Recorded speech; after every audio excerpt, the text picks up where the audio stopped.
Donc, bienvenue une dernière fois en guise de tout dernier vidéo du cours de Stats Projet. Ça a été toute une aventure. Je pense que ce cours-ci était un petit peu plus court, mais on va en parler durant le cours de comment faire ces calculs-là sur Excel, comment vous allez pouvoir les faire dans votre projet.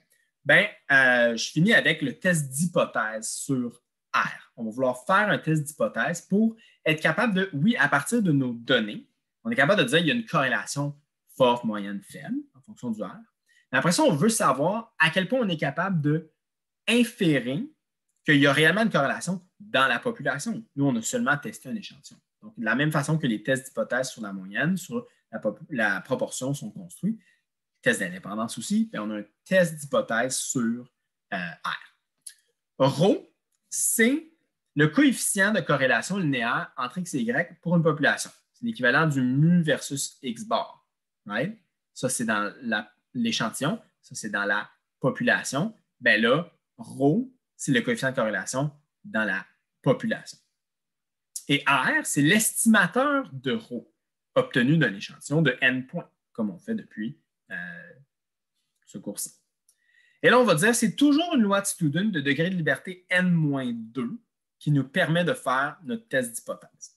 Vous voyez en bas de la page 8, dans mon note de cours, vous avez les étapes. Elles sont très courtes, il n'y en a pas énormément, mais dans le fond, je vais juste les passer en revue rapidement, puis on fera des exemples avec Marathon de Montréal en classe.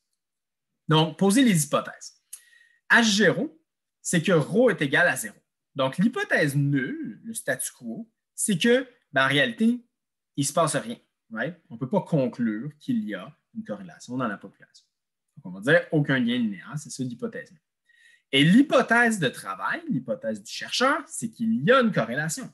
Donc, c'est ça qu'on veut. Donc, notre règle de décision, c'est de dire, et là, c'est toujours un test bilatéral pour les corrélations linéaires, même si nous, on sait que notre R est positif ou négatif, ça va quand même être un test bilatéral. Donc, la règle de décision, c'est qu'on va rejeter H0 si le T observé en valeur absolue est plus grand que le T critique ici, qu'on va trouver en divisant notre seuil de signification alpha par 2, parce que c'est un test bilatéral, de la même façon que pour certains tests d'hypothèse. Et là, on va rejeter H0 si notre T observé qui est calculé ainsi dépasse notre T critique. Et là, on fera les calculs en classe par rapport à ça. Donc, c'est ce qui conclut tout le cours de Stats Projet. Ceux qui se sont rendus au bout des vidéos, je vous félicite. Et on s'en reparle au prochain cours. Et ça m'a fait plaisir. Bonne journée.